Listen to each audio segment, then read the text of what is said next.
Sounds That is good. adorable. 629 going live very soon. All right.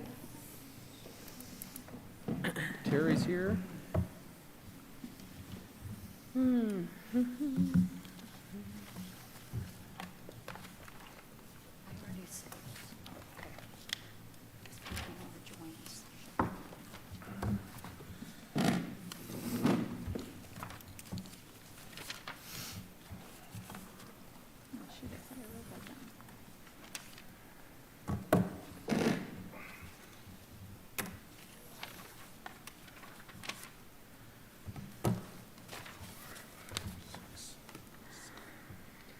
Kind of like having all this space. So, Now, On things that are not deadline. socially distanced. Things are. You're good. Anytime you want to start. Sounds good. School break.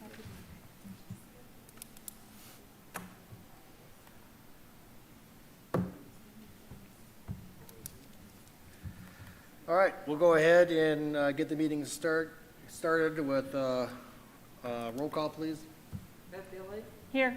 Marge Jorgensen, Here. Tony Platt, Here. John Kraus, Here. Laura Lurwick, Here. Lisa Manzer, Here. Kathy Reed, Here. Gary Steelman, Joanne Jesse. Here.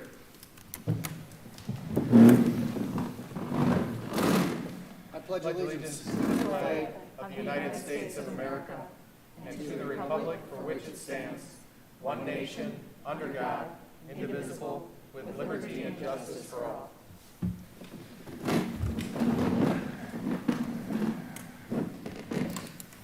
All right, we have minutes for the regular meeting, August 10. I move for approval. Second. All right, motion and a couple seconds for approval of the minutes. All in favor?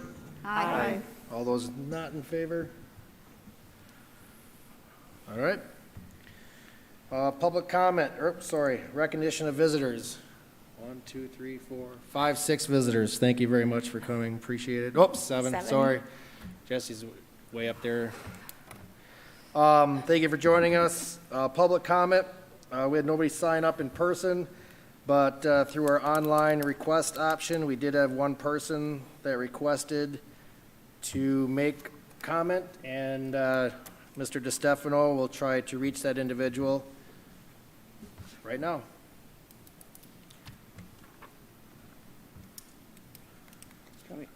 You go ahead and read that anyway. Would you like me to, Chad? In recognition of the privacy rights of individuals and employees of the district, the Board of Education prohibits any public comment on individual employees or constituents of the district and on matters in which an employer or constituent may be identified or inferred from the comments. The Board of Education will generally not discuss or take action on non-agenda items brought by the public at that meeting.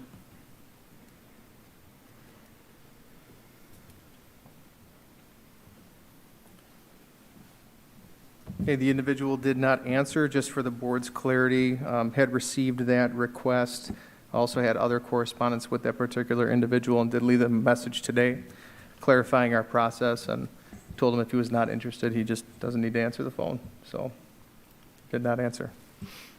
All right, with that, we'll move on to announcements. I think we'll read the announcements and then go on to the agenda. So somebody want to read the announcement? The board may recess into closed session per Wisconsin statutes 19.85 paren 1 paren C, considering employment, promotion, compensation, or performance evaluation data of any public employee over which the governmental body has jurisdiction or exercises responsibility, specifically to discuss specific employees. The board will reconvene into open session for the possible transaction of business and adjournment. All right, then we have an agenda in front of you. I move that we remove the number 11, the closed session. I don't think we need to move into closed session, and so I'm moving that we remove that from the agenda. All right, we have a motion then to remove the closed session from the agenda. All in favor? Aye. Did you have a second? You need a second. Oh, sorry. Second. Now we got a second. Now we got a second. Now, all those in favor? Aye. All those not? All right, so we have an And I adopted move for agenda. adoption of the agenda as corrected now. All right, Second. now we have a motion and a second to approve the adopted agenda. All in favor? Aye. All those not? All right, on to reports presented by administration, 9.1. Good evening. In your packet, you will see some very legal language regarding Title IX. This Title IX language is required to be updated in all of our handbooks that go out to staff and prospective staff. So it will be going into the employee handbook, the overall employee handbook that goes to certified and support staff, and will not be in the appendices. So you can see it will fall under Section 2 of discrimination and harassment, and you will be able to see all the language that is written in black is our existing language, and then the Title IX language has been added in red. We have a new board policy that will be coming forth to you for the first reading tonight, and that's also listed in here as in red because it's not approved by you yet. So we're leaving that in red until we're ready to go forward with that. And these are, both of these are really required at the federal level, but since we're talking about our board policy and we're talking about our staff handbook, which is approved by the board, it does need to come to the board as well.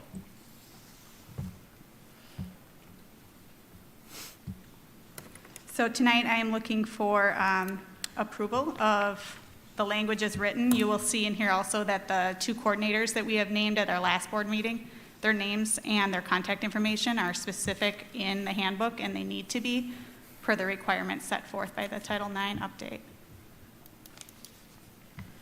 We spent quite a bit of time going through a lot of this stuff at the board level, so I'm going to make a motion now to approve the employee handbook updates as presented. Second.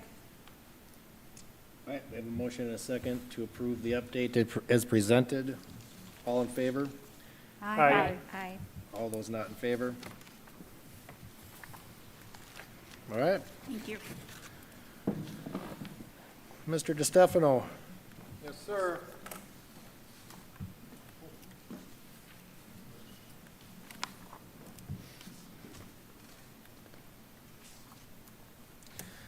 Update, return to school. All right, return to school updates in just a moment. We'll have it up on the screen, and then I'll go ahead and start. I think Greg is panned back for our viewers. So again, there might be some redundancy here as we've been doing this the last few meetings, providing updates, but some of that redundancy, well, if there's redundancy, it's intentional. I'll just put it that way. So first of all, as far as monitoring COVID-19, just want to reiterate to the board and to the public, we continue to have our weekly meetings with Dodge County Health Department. Those weekly meetings also include other school districts in Dodge County, and then the health officer also affords us the opportunity to meet and follow up with her individually to talk about her specific situations, because the situations among our districts are not all created equal in that respect. So those continue. We are reviewing and considering our county numbers relative to phasing and other impacts, as we said that we would. And we are also monitoring those 7 census tracts that are part of the Beaver Dam Unified School District. Currently, right now, with our monitoring of that, we're averaging in our census tracts, again, these are the census tracts, so essentially all those people that are registered in those census areas. I'm not talking specifically about Beaver Dam Unified School District staff or students. We're talking about the entire census tracts. Those census tracts, since schools started, have averaged about a 2% daily increase in COVID activity. And those census tracts don't cover just the Beaver Dam Unified School District. They do reach beyond that because some of those census tracts then overlap, for example, to the north. They'll overlap into Waupun, for example, and into the southeast you might see overlap into Juneau. So that 2% does also include some of the increases that may be associated with correctional facilities that have been impacted as well. So something to consider, but in any event, those are the census tracts that do touch our district, and we continue to monitor those. Currently, we are in option B of our return to school plan. Our county continues to be in phase 2, although we all know that over the last couple of weeks, there have been some other indicators that maybe haven't been as optimistic as we'd like them to be, but the county does remain in phase 2. The county has also adopted, probably over the last 3 to 4 weeks, reference point and kind of anchoring back into the Harvard model that speaks to activity in different communities. So it's just a different model of looking at it that's not specific to our own county's phasing or even our own state's phasing considerations.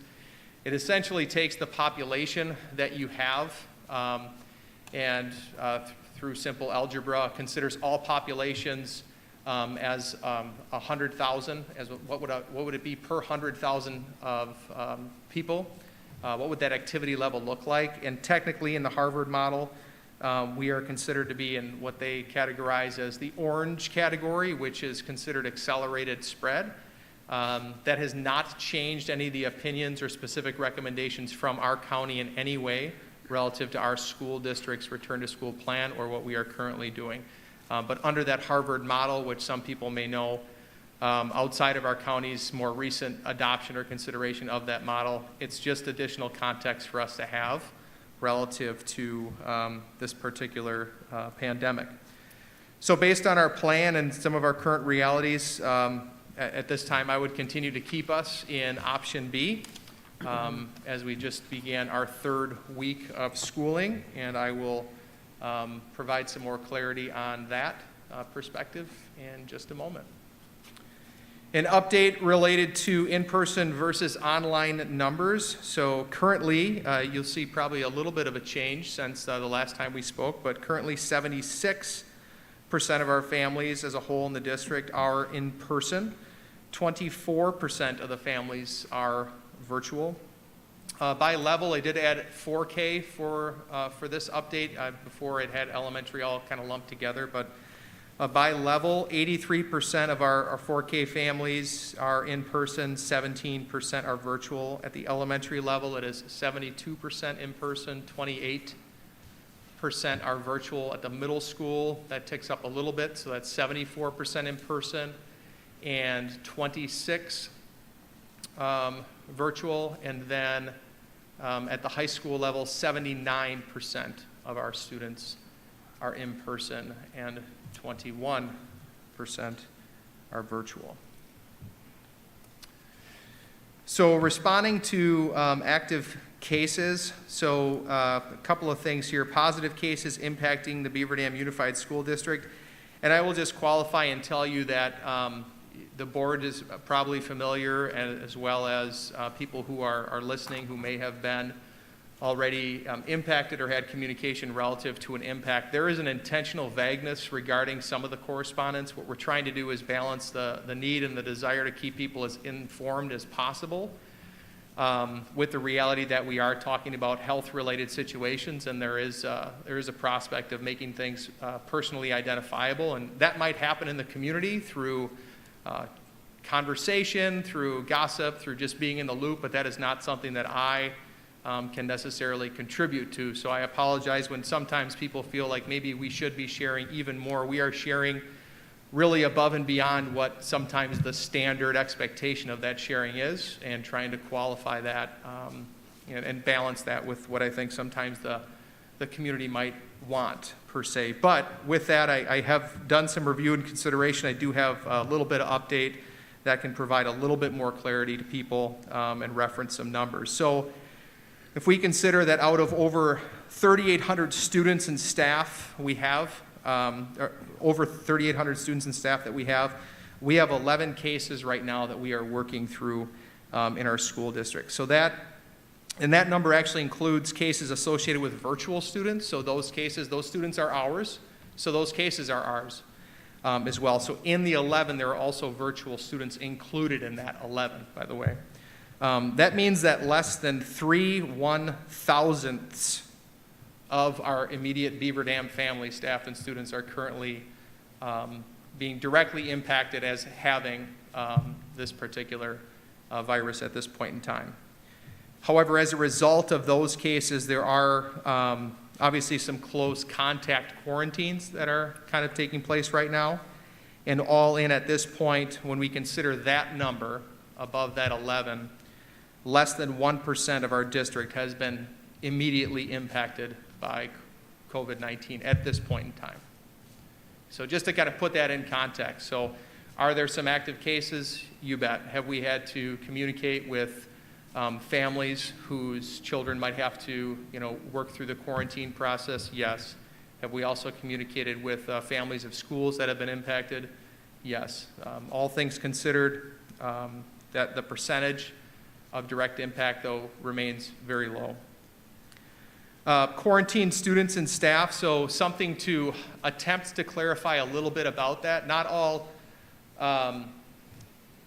all things are necessarily created equal. I think we like to think everything's considered a standard 14-day quarantine per se, but depending on, I think when the case came to be, whether or not, a testing took place, whether or not the person's self-quarantining and monitoring for symptoms or actually had a test that came back that was positive and those things. The times aren't always perfect, so we have a general standard. We work through that. I'll provide some clarity a little bit later relative to what those days look like when we send people home for symptom-related pieces. But as far as quarantines, even that isn't necessarily perfect. So what I want to assure the board and assure the public is that when we work to identify those numbers and those return dates for our students, we're not working in isolation. We're working with the health department, and they help determine what that day should be. And that is the day that we then basically back up, follow, and execute on. So if anybody ever has a specific question, obviously depending on who the person is asking, we might not be able to give out certain information, but we can assure them that we are reviewing each one of those situations, and we'll continue to do so with the county, and they help us identify exactly what that date is. And as I talk a little bit more here about the county, I just want to reiterate, and I guess I'll just skip to it. They've been outstanding. So has our nursing staff. Our nursing staff has been outstanding. The amount of time that they've invested in just navigating the few situations that we've had has been exponential. And the county has really pleasantly surprised, I think, all of us in how thorough they've been and how helpful they've been in navigating these situations that we have had. As people probably know, what the county has done is basically designated a point nursing kind of specialist per se, representing the county to help schools deal with any of these situations. And they have been outstanding working with our nursing staff and working with our administration and our other staff just to navigate through things and make sure that the appropriate conversations and follow-through has taken place. Is everything perfect? No, it's not. But I can tell you it's thorough, and everybody's taking it very seriously. We obviously anticipate that we're going to continue to deal with this. I'm optimistic that the number of impact or the percent impact will continue to trend low. Can't say for certain. But, like I had referenced earlier, all things considered, I think we're in a good spot per se. And I think that what we have dealt with and how things have impacted our students has really affirmed the plan that we do have in place because of the localized and minimized extent of impact that we've had to navigate through so far. So even when there has been a positive situation or positive case situation, the total impact has been really minimized and localized. And as a result, we've had less disruption than we would have had we not had the plan we have in place. The safety precautions, the cohort modeling, at the secondary level, the hybrid model, reducing the concentration of populations in our classrooms, those things have all really contributed nicely. Again, not perfect, probably still going to be other opportunities to improve, but it has been, although stressful and time-consuming just to navigate, it has really affirmed the plan. So again, I want to reiterate our appreciation for the health department, the work that they're doing, and then the nursing staff, and really all the staff, whether the administrators in those buildings that have had some impact, or some of the other staff that have had to step up and, make some phone calls, have some other conversations, and really work through it. All in all, it's gone well. Some key reminders, really more for just the public, and to reiterate, we're going to continue, we've talked about this already, regardless of the situation at this point in time, based on our plan, based on the activity level, any order aside, we are going to continue wearing masks in this district when we're inside. People need to continue to encourage that hand washing frequently. So just from a parent standpoint, I think it's always a good reminder. We do take, those breaks and those times, and have really kind of a focused structure to it, particularly at the elementary level, but really continuing to encourage those healthy habits and healthy practices for all of our students.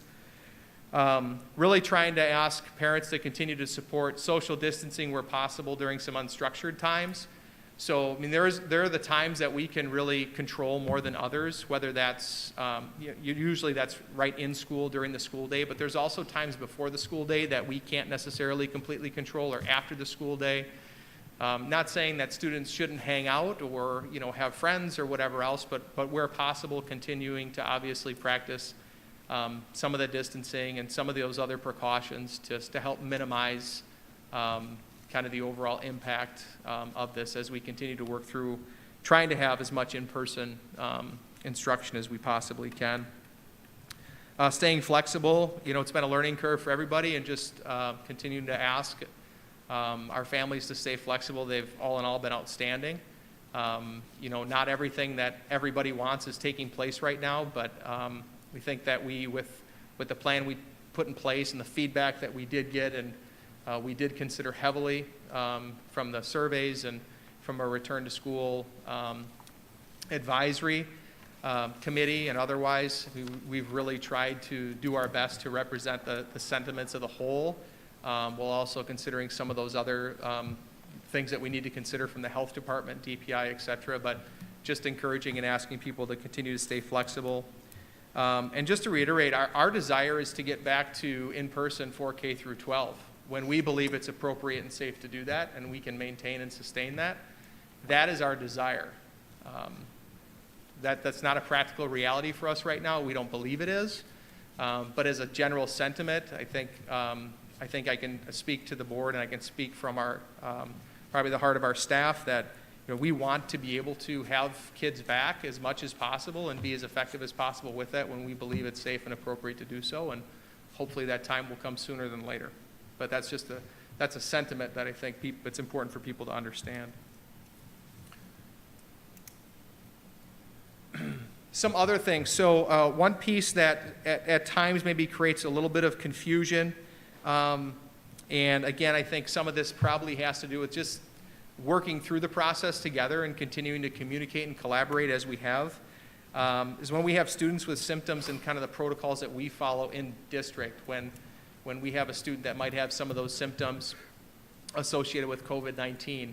So just to clarify, when a student has 2 or more symptoms, or they have a fever is kind of a given then, but 2 or more of the symptoms, that we do send them home. We work with the families, we make that contact, and the student is sent home. And how this is working at this point in time, and this is really based on grounding review with both the health department and our district medical advisor, who's a pediatrician in town, is they're going to be at home when they're sent home with 2 or more of these COVID symptoms. They're going to be at home for 72 hours if they have a negative test. So that's kind of the minimum. So 2 or more symptoms, it's 72 hours. That's if there's also a negative test associated with it. So they've been sent home. Probably, I think, in an ideal, perfect world, they're probably home for at least a day or so before they actually then get the test. Then usually the tests are returned relatively quickly. It depends on the time of day that they get the test, the turnaround time, because if you get the test done here, I think in town, depending on when the courier picks up those tests and takes them up to, in our case in town, I think they're going up to the Marshfield testing site. Those have to be transported up there. And then we have to get those, the results back, et cetera. But If they get them at Alliant, I think the turnaround time's a little bit quicker, but in any event, it's 72 hours with a negative test. If they don't test, if they do not test, then it's 10 days without a test and no symptoms as well. So no symptoms have developed or otherwise, or symptoms have not continued or otherwise. Obviously, then if there was a test, then there'd be a protocol to review, okay, the test positive was here, and then they go back and then determine what a quarantine timeline might be, likely in and around that 14-day period. So just to clarify, there is an opportunity to return sooner, but 72 is kind of the base standard that our county has asked us to utilize, and that we've agreed upon and had conversations with our district's medical advisor on that and with the county, and that's where we've landed at this point in time. So when possible, the best thing for our families to do is, if there are 2 or more symptoms, is to have their child tested, because then hopefully that test comes back negative, those symptoms go away, and the student is able to return to school. But any of those individual situations too, our families are able to talk with our nurses, their medical professionals as well, whoever they would typically work with, but that's kind of our base standard minimum at this point in time. One thing I wanted to talk about a little bit, so I believe I've got perhaps enough flexibility within the board-approved plan to maybe not have to talk about it as much, but because I think it's important to discuss it a little bit and make sure that the board is comfortable. I want to green light PE locker room use at the secondary level. What we did is, in the plan, it references, uses the word minimized as much as possible, essentially, when we talk to locker room use. What I'd like to do is give the middle school and the high school administration the flexibility to work with their PE teams to essentially come up with a changing room use case that they can have that really minimizes contact, reduces the amount of kids that are in there, and allows them to change for some of those physical activities that they engage in. If we think about at the secondary level, so 7 through 12 at least at the secondary level, I mean, those students are really only having a physical education experience during the instructional day 1 time a week, because they're here twice, right? And then they're on an alternating schedule, so that's 1 touch point. It's also an extended period of time, so there's plenty of time to cycle students through there, a reduced population, supervise it appropriately, but allow them to actually change into some clothes where they might be more comfortable doing some things that are a little bit more physically exerting. And they might actually enjoy a little bit more. So what I'd like to do is just to prove that they're able to work with, those PE teams are able to work with their administrations. If there's a question that the middle school or high school administration would have, obviously they could talk through it with our entire admin team, or they can talk to myself or another administrator about it, just to vet it a little bit. But I think it's some important flexibility, and really if we handle that group with care and we reduce the amount of people that are in there, we should be able to do it. We've done it in other situations outside of the school day, and they want to do it, and I have complete faith that our PE team will navigate and manage that very well. So like to move forward in that direction. Again, I think our plan allows for some of that flexibility, but we said minimized, and it's just a little bit of a change in our current practice. Any questions on that? I think that makes sense. Concerns? Seems reasonable. Is there some additional cleaning plans in place for something like that as well then? So our follow-up cleaning, we have to make sure, I know that they are cleaning the locker rooms right now, because again, there is some finite use taking place. But we'd have to work with Pete and his team just to make sure that they're using that. We wouldn't be using, my understanding, at least at this point in time with what they're talking about, we wouldn't be using the lockers per se. They'd be basically using their own like bags or little grab-and-go bags, and we might even wind up doing some outfitting of that. But essentially, so there wouldn't be as many touch points for that, and we're probably talking about having, maybe 10 kids in there at one time. I don't want to say for certain what the number is, but the high contact points that they would be interacting with, like the benches per se, and the sinks and whatnot, we'd clean as we typically would, or increase it if it needs to based on their current schedule or rotation. But I'm pretty sure they're in there on a regular basis anyway. Okay, good. Badger Conference schools update. So, we do have 16 schools in the Badger Conference, and the majority of those do reside in Dane County. And I just thought I'd provide a little bit of an update. Had another meeting actually this morning with those conference schools, and I think it's important for our board to be aware that there are a few of those schools, and I'm not going to name them because actually they're talking about it in their board meetings right now tonight, but they are moving towards before the first quarter. So originally it was kind of they knew guaranteed lock based on the order and based on some other things that they were going to be completely virtual through November 9, but a few of those schools are moving as much as they can to start to bring back at least their elementary age students, and they're going to begin, it sounds like, with the primary grade. So you'll see some other schools, even to our south in Dane County, start to return back K-2 in person. So I think that's important to note. The other thing that is on their radar, and even though it's not on complete top of mind for me at this point in time, it needs to be for our ADs, is starting to talk already about the winter sports season and what that may or may not look like. So they'll start working on that, and essentially I think the ADs are getting their marching orders from whoever the conference rep is. This year I think it aligns with Monona Grove. I think they have like an appointed, point conference person for the year.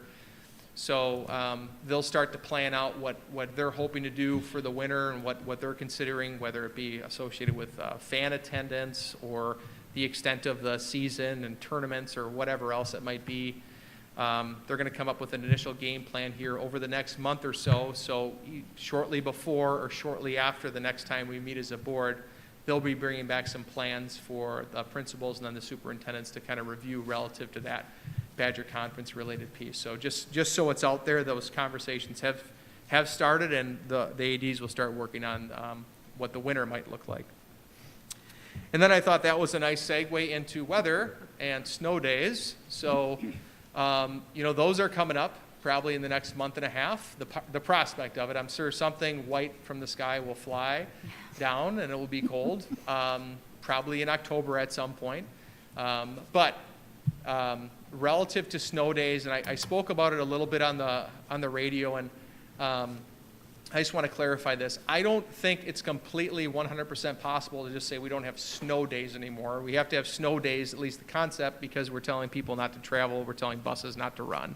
So you still have a snow day, but I do believe there's an opportunity to provide instruction during those days to some extent. So what we're going to do is we're going to target, the hope is to target, if we have a day off weather related, that we're not running buses and we're not trying to transport students to or from school, that we come up with a plan where maybe we can at least count for half a day of instruction. So Rob and his team will look at that a little bit more. We'll talk about it administratively here probably in the next few weeks, what that might look like, something relatively simple for our staff that's reasonable and also for our families. I do obviously have a concern at the elementary level, particularly the younger grades. We're not having the kids bring, at least not right now, they're not bringing their devices home every day, those students that are in person, because one, they don't need to, and two, the younger they are, having to carry that back and forth creates some other issues or vulnerability. So I don't want to say we won't, again, have a snow day and we'll just say it's a wash, we'll just pop up virtual and it's going to be just like a school day. I don't know if that's completely genuine to say that, but I do think we could probably land on a half-day equivalent, which over time, depending on the number of weather days or otherwise, you might save yourself having to extend or do something else on the back end or otherwise. So that's just something that we're working through, not anything that the board needs to make any decisions on per se, but just so you know that that is on our radar, and then whatever we do land on as a game plan, obviously we'll communicate in greater detail. And I'm assuming you would have the opportunity to send devices home if it looked like the weather was going to be nasty? Correct. Yeah, I mean, if we could predict it, we could, which they're usually telling us the sky is falling at least a week in advance, so we might, it's a great point, Laura, so.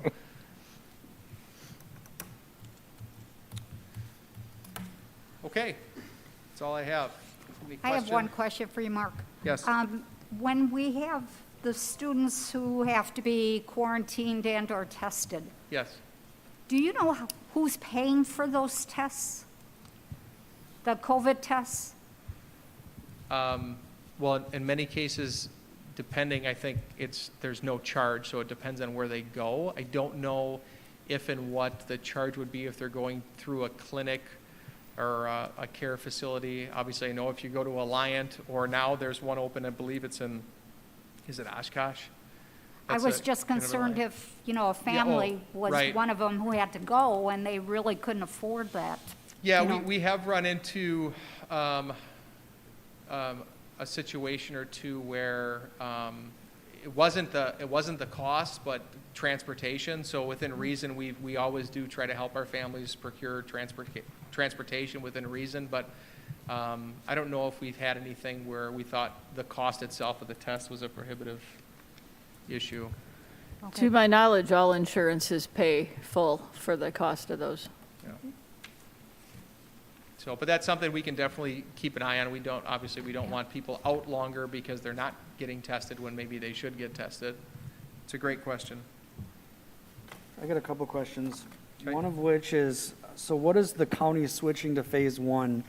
What does that look like for us, and how do we navigate into that? So what metrics have to change from the county for us to say we're switching options?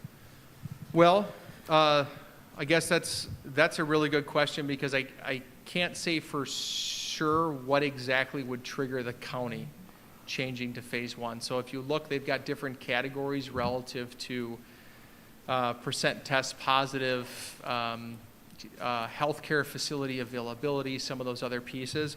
They have the autonomy and flexibility to determine, assess, and then apply the different metrics that they are monitoring, essentially. So I think there's enough gray within that they ultimately have maybe a little bit more autonomy than we realize relative to that phasing. So I can't say for sure. Relative to us, if we go into phase one, we're going to have to consider why the county is in phase one. And that's why we've been monitoring the census tracts. And that's why Abby has made herself available to review those census tract numbers with us, specific to our school district. Because here's an easy example, maybe not likely, but let's say we're in phase one, but the real concentration of pushing the county into phase one has to do with something going on in the eastern part of the county that doesn't really impact our census tract numbers. And our census tract numbers have stayed around, let's say, that 2% average. And what we're dealing with in our district has been very manageable within our plan.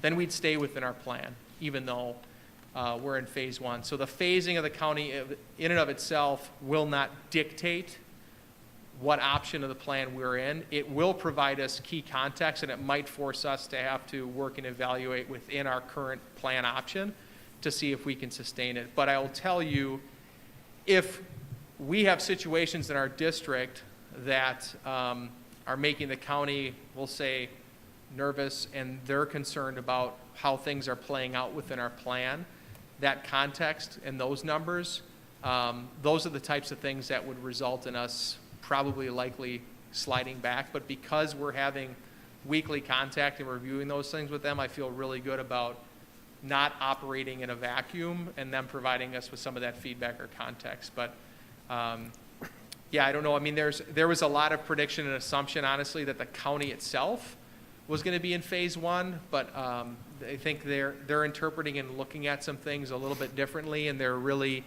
are a lot of cases associated with some of the correctional facilities, again, which are driving those numbers, which are part of the county. So they've separated those out a fair amount. County one, or phase one, also for the county, without getting into the dynamics of the county's issues, because we've got plenty of our own. I think part of that phase one, it would trigger some realities for county residents and county businesses that I don't know if the county completely believes that going to phase one is really going to change that dynamic. So I don't know if they would go to it unless they felt like they absolutely had to, because it would trigger some other things, maybe relative to the occupancy of a business or otherwise, which might create some other dynamics for them. And I think you hit it on the head that, partly the contact tracing is so good and the communication that we have with the DHS is so good that you know, they can see that it was a bachelor party in Rubicon that drove the numbers up. So, you know, we're really not basing it on the cases increasing as a whole, because they can trace it to the point to know that it's not just a broad spread. It's, you know, one social gathering that caused everything to escalate. So I kind of wanted to make sure that the parents were aware of that, Yep. and you did touch on that. And the last thing I have is snow days. I'm firmly against learning on snow days. That's when I sledded. That's when I built snowmen. And you are gonna, my kids were like, let me tell you, if you guys make me learn on snow days, I'm gonna be really mad. Well, you'll have the opportunity to weigh in on that a little bit more. Actually, we were talking about it at a group of superintendents, and there are a couple of them that are like, why would we get rid of that? Those are some of the best memories that people made. And like I said, I don't think it would be a complete day of learning by any means. But yeah, anyway, So the kids can get their homework done by noon and sled all afternoon, right? or flip it. Yep, they can sled in the morning. So we'll think- see. I think another important point to make, and I know you talked about this the last time we were together, but if we were to change to a different option, there would be some advance notice. It's not like all of a sudden you're going to say, hey, we're going to change to all virtual, and the very next day we're going to do it. There'll be some advance warning for parents to be able to prepare accordingly. Yes, as much as possible, we would provide advance notice. That is the plan. The only time where there really isn't, based on what I understand, is in the event that there is if there's a case and it impacted, let's say, on a smaller scale, maybe a grade level, maybe a particular cohort or otherwise. Those are right on the fly, but we're talking about a whole scale district-wide change. Right. There would be some notice. So Mark, do you need a motion then from the board to support your move for the PE locker room use, or? I don't think so. I just want to make sure if people have questions or concerns, I think there is enough flexibility in the plan. So if I generally understand that the board supports that sentiment. Again, and I think in some ways we're minimizing the use, at least the concentrated use, because of all the protocols and things that we would be putting in place. I think we'd be okay. Well, I personally don't have no problem with it, so. Yeah, I would say there's nothing in your update that would mandate us to give any kind of formal approval. We've had an opportunity to ask questions based on the FIAD use and based on the overall plan. Anybody else have any other questions, comments, concerns?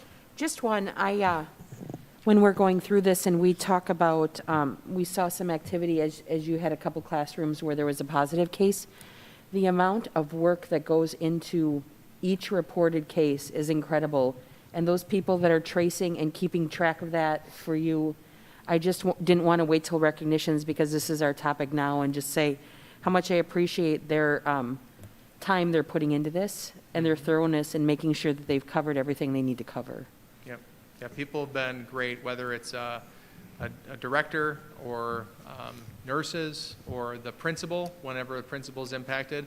Obviously, that's their ship that they're navigating, so it takes a significant amount of time and energy because we don't mass call the families that have the immediate impact, per se, if they're going to have to be sent home. Those are individual conversations, and each one of those takes some time as well. So people have been really doing great. Everybody's stepping up. As a parent, I appreciate the communications. I thought it's been really great with the cases, and I've got a kid in middle school, and the communication has been fantastic. It's great to hear. Thank you. And I'll also just note, I think it was second day of school. I had the opportunity to walk around with Mark, visiting 2 elementary schools, in the middle school and the high school, and I will tell you that I was very impressed. I mean, all the way from PPE availability, walking around the halls, it seemed like it was just an absolute normal day outside of a pandemic. So I was very, very surprised, and congratulations for a pretty decent, under the circumstances, start of the school year. Other comments, concerns? All right. Thank you, Mark. You bet. I can just stay up here for this next one. Yes, donation, 9.3. Donation. So as the board knows, we have a number of very generous partners and businesses. in our community that support a lot of things, including the district. So we did receive a donation for in the amount of $2,500 from Reed Chrysler to be used for expanding really wireless access and learning and outdoor spaces. And we're targeting specifically a couple of our elementaries that are a little bit softer in some of that, as well as the middle school, just to expand some of the flexibility of access. So Jesse, I think, spent the money before the check was even in. No, I'm just kidding. But, you know, that's not an issue spending that, but that is a nice donation, and it is over $1,000. It's important the board approve that, and I want to just recognize them and for their generosity in thinking of us relative to that. So I'd ask for the board's approval of that $2,500. I make a motion, we accept the donation from Reed Chrysler in the amount of $2,500. Second. All right, we have a motion and a Second, to accept that donation. All in favor? Aye. Aye. All those not? And a great big thank you. Yes, thank you. Thank you. All right, that moves us on to 9.4, general recognitions. Well, can I just start by saying that, I mean, I echo what everyone else has said about staff and students and families, and I'm just super impressed that we're in the third week of school, we're still in school, and things are going well. It's better than we had anticipated might happen, so thanks to all of everyone that made it possible. Yeah, I just wanted to call out, and I don't want to mention any names because there's too many to mention, but all of the people that work with IT and things that are making this virtual school happen. I think there are more people than anybody realizes that put in a lot of hours, not just getting devices out, but making sure that the technology behind them is supporting them and supporting our staff. So thanks to all those folks for that. Also, we had the chance to tour Jefferson School right before the school year started. And a special thanks because we were there, what was it, a week? Less than a week? And there was a lot of things not done. And so those folks really put in those folks really put in a lot of hours right at the end to get things ready for the students and welcome them back. So a special thanks to all those people that made that happen. I am sure, I've heard some really good things, and I'm sure that space is enjoyed, and we look forward to the day when we can have an open house where we can all see and lay our hands on that building, so. Be nice to have a board meeting there at some point in time. Yes. It's beautiful. So, Other recognitions from anybody? I do have one. I want to recognize our past president, Bev, for her leadership for the last year. And if I'm understanding this correctly, this is your 6th year. Last year was your 6th year of president on the school board. And I won't go through and read all those years Thank you. because I'm not sure where I was when some of those years started. But either way, thank you very much for your leadership over the past year. Appreciate it.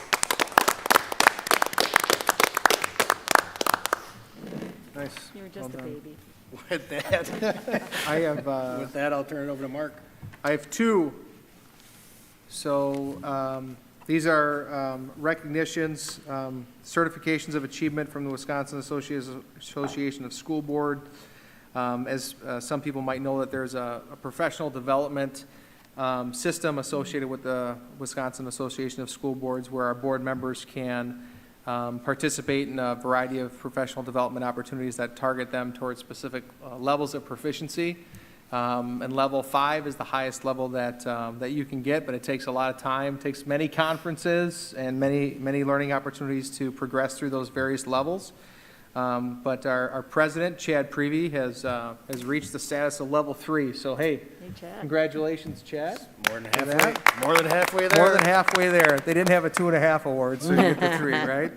And then Joanne Tyjeski has progressed to level 4. So if you have any questions, Chad, ask Joanne. Hey, thank you. Nice job. Anything else, Mark? I could echo and restate everything that I did during the return to school update, but people have been unbelievable, outstanding. So doesn't mean that we don't have stress points here or there, but the staff, the students, and the families have been wonderful. So just continue to reiterate that. All right, we will then move on to 10.1, operations. The Operations Committee did not meet in August. I believe both committees joined up with the rest of the board for the tour of Jefferson. Our next meeting is scheduled to be September 21st. Somewhere around 6:30 PM, we'll follow the Teaching and Learning Committee at 5:30.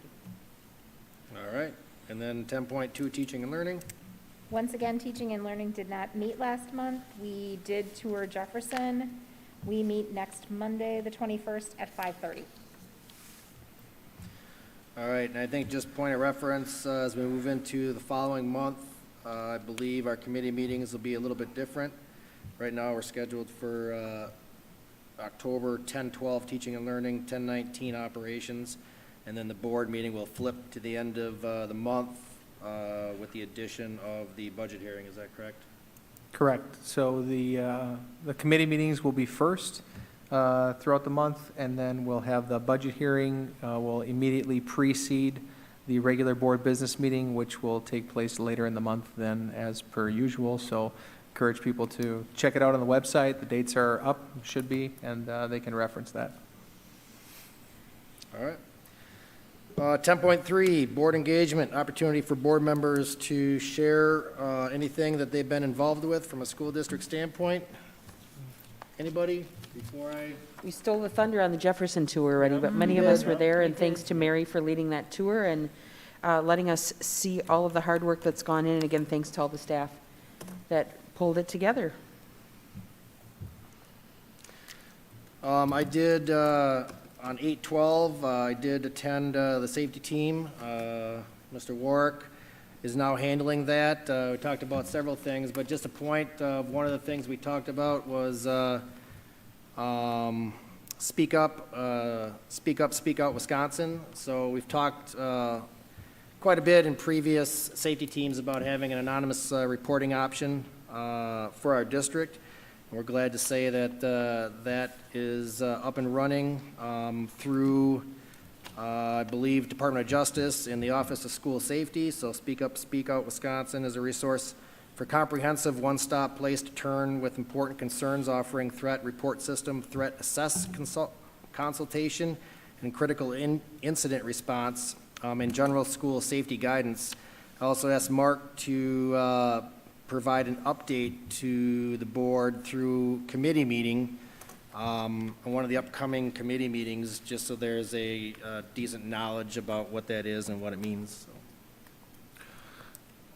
That'll likely be in November for the directors that are probably wondering when that's going to happen, but likely November.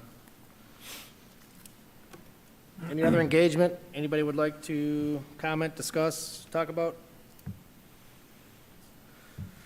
All right, that will move us on to skipping 11/12, district policy and guidelines.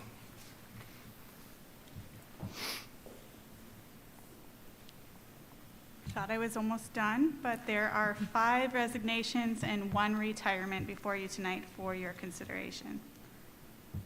I move the board approve the resignations and retirement as presented. Second. All right, we have a motion and a second to approve the resignations, retirements as presented. All in favor? Aye. All those not? All right, There's 1 leave of absence for your consideration tonight. I move the board approve the leave of absence as presented. Second. motion and a second then to approve the leave of absence as presented. All in favor? Aye. All those not? All right, And there are 11 appointments for your consideration. I move the board approve the appointments as presented. Second. all right, we have a motion and a second then to approve the appointments as presented. A roll call vote, please. Yes. Yes. Yes. Yes. Yes. Yes. Yes. Yes. All right, Thank you very much. And 12.4. Go ahead and read it. I'd read it, but there's a lot there. Wisconsin Department of Public Instruction Special Education Model Forms and Policies and Procedures Manual Annual Adoption. Yeah, so you couldn't get through it either. Nothing's ever easy. Laura can, so we'll be okay. Good evening. Evening. As you may or may not know, we are required to have written policies and procedures around special education law. What I'm presenting is the DPI model policies and procedures, which outline evaluation criteria, discipline, how we handle records, so that we're making sure that we are in compliance with federal law. And I'm recommending that we adopt the model policies and procedures from the DPI. Any questions? Questions? If not, look for I make a motion. Laura, those are the ones that were, it looked like they were written in June of 2018, Correct. and then we were just adopting them in their entirety. Yes, yeah, Okay. there was a change made last in June of 18, and so those will stay the same unless there's a change. Okay. And then every year, we should look at them and decide whether or not we're going to adopt what they have, what the DPI has set. Okay. You are correct. I make a motion, we adopt the model local educational agency special education policies and procedures as presented. I'll second it. All right, we have a motion and a second then for approval. All those in favor? Aye. Aye. All those not? All right, that is approved. 12.5, board policy updates. All right.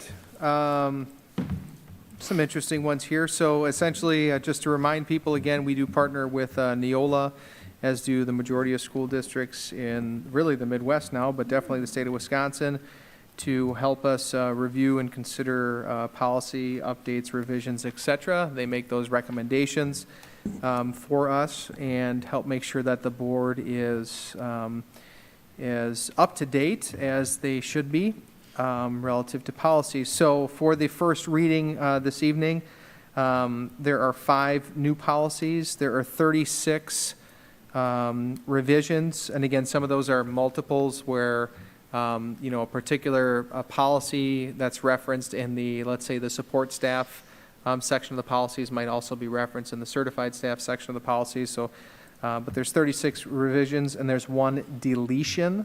Also a note that there are also 28 technical corrections from Neola that you don't have to worry about because they do not alter the intent or practice and do not require approval. Essentially, they did a little wordsmith work and made a few things better, so they're calling those technical corrections from them.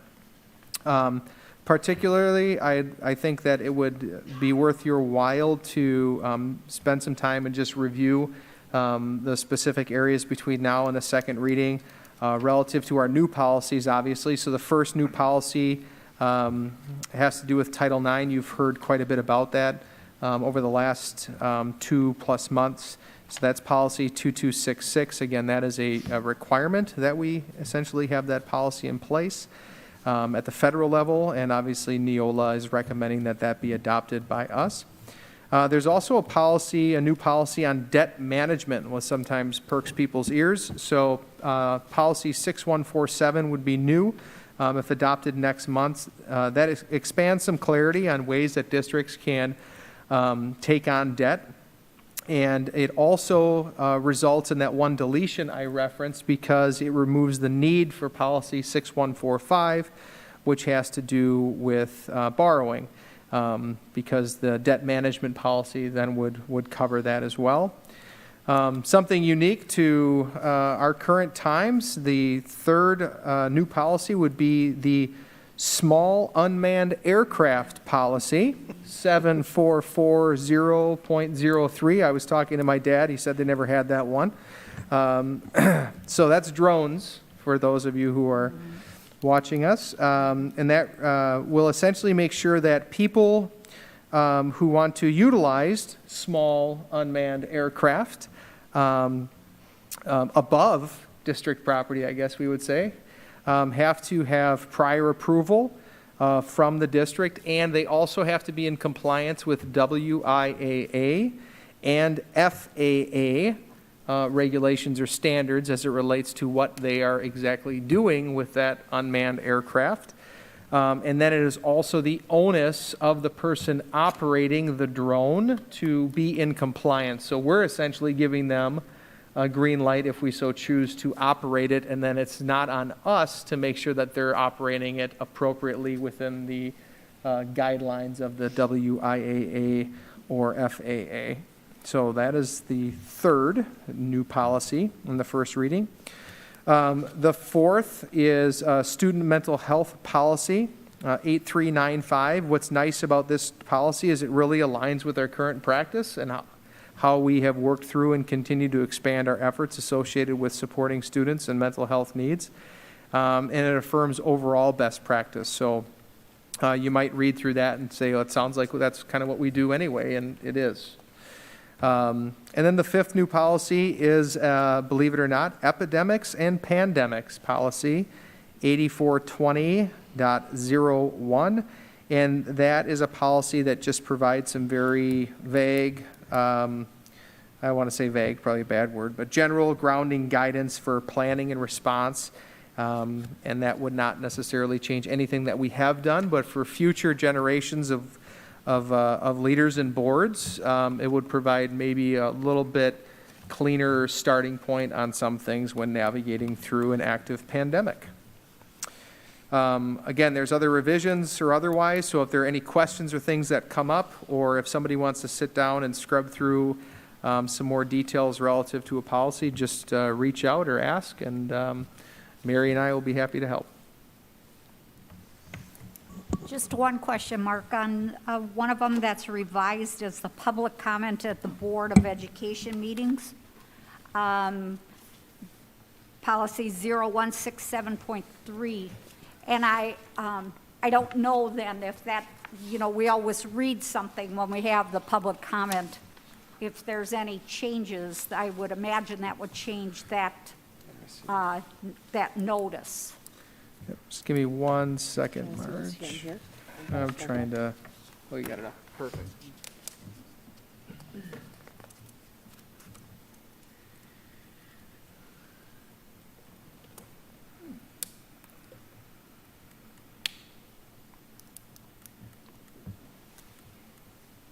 Right, so good question. I do not believe, and we looked at that, I don't believe that really changes any of our practice. It just solidifies it in policy. So I think our agenda, the way things lay out and the way that we follow through on our protocol.